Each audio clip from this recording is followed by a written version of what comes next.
Hello everyone, welcome to the first episode of Mateina powered by Somos Mateina. Your new weekly excuse to drink more yerba mate while pretending it's cultural research. I'm your host Thomas, and today, oh boy, we're diving head first into the magical, energizing, slightly chaotic universe of yerba mate. If you're brand new to mate, don't you worry. By the end of this episode, you'll know enough to impress your friends, confuse your coworkers, and possibly start your own cult. Just kidding. Probably. Maybe not. So let's kick things off the proper way with a little story time. Lean back, relax, and let the mate times roll, or just fill up your gourd and enjoy some good yerba. Part 1. A very dramatic history of yerba mate. Yerba mate didn't just show up one day and says, "Hey world, I'm a tea but stronger." No, the drink has lore.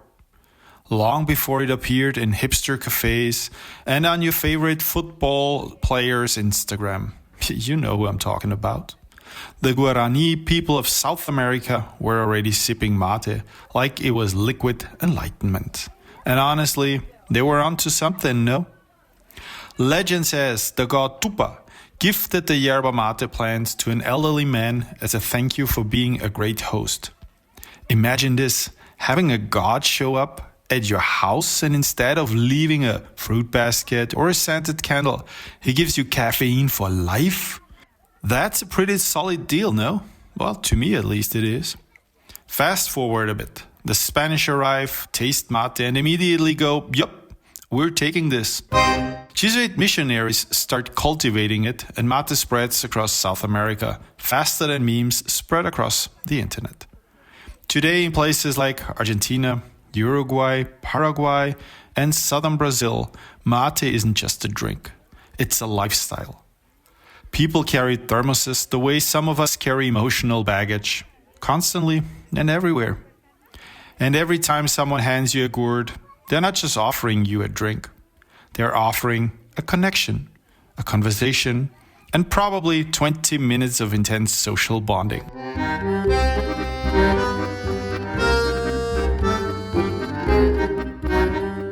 Part 2. Not all yerba is created equal. Now let's talk about what's actually inside a bag, because yerba mate is a leafy little overachiever. Different yerbas have different personalities, just like people. Let's take a look at Argentinian yerba.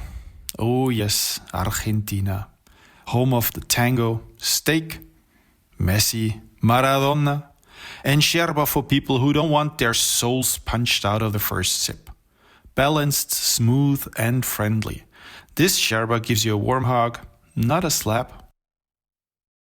Uruguayan yerba, however, the Uruguayos, they take mate seriously. Their yerba is so fine, it looks like it could double as a baking flour. The taste? Intense. This is the yerba that stares into your soul and says, "Are you ready? Seriously, are you ready?" And then there is the Brazilian Chimarrão. Bright, green, fluffy, grassy. It looks as it came straight out of a blender.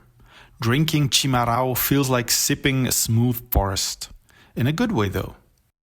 And let's not forget Paraguayan Tereré. This one likes things cool, literally. It's made for cold brews, hot summers, and people who think regular mate is great, but could use more ice and maybe sliced fruits.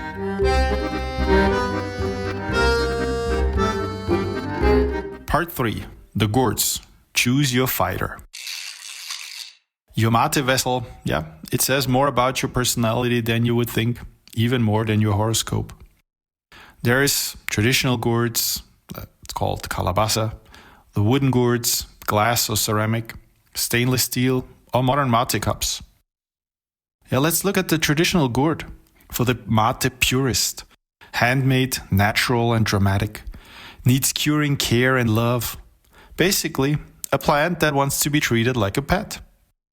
The wooden gourd, earthy vibe, solid flavor, great for people who want tradition without the whole My cup might mold if I forget it for 24 hours situation. Well, then there's the glass or ceramic gourd. Easy to clean, stylish and low maintenance. This is the I drink mate, but I also have my life together option. Well, and let's not forget the stainless steel or modern mate cup. Sleek, durable, and sexy. Perfect for commuters, athletes, and people who drop things a lot. Last but not least, part 4, the Mateina community. Yes, that means you. Now that you got brief insights into the yerba mate world, here's the part I'm most excited about, our growing community.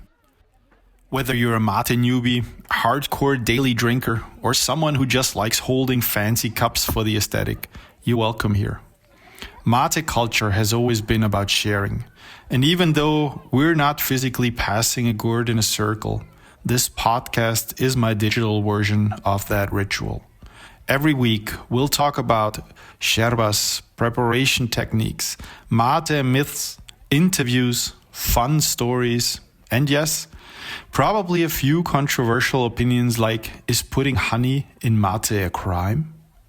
This space is for exploring, learning, and connecting, without judgment and with plenty of caffeine. Well, here's the plan.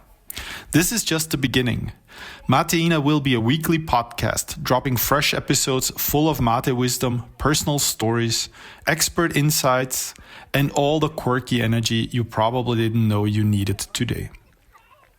If you enjoyed this first sip, make sure to follow, subscribe, or tie a string around your finger, whatever helps you remember to come back next week, Wednesday.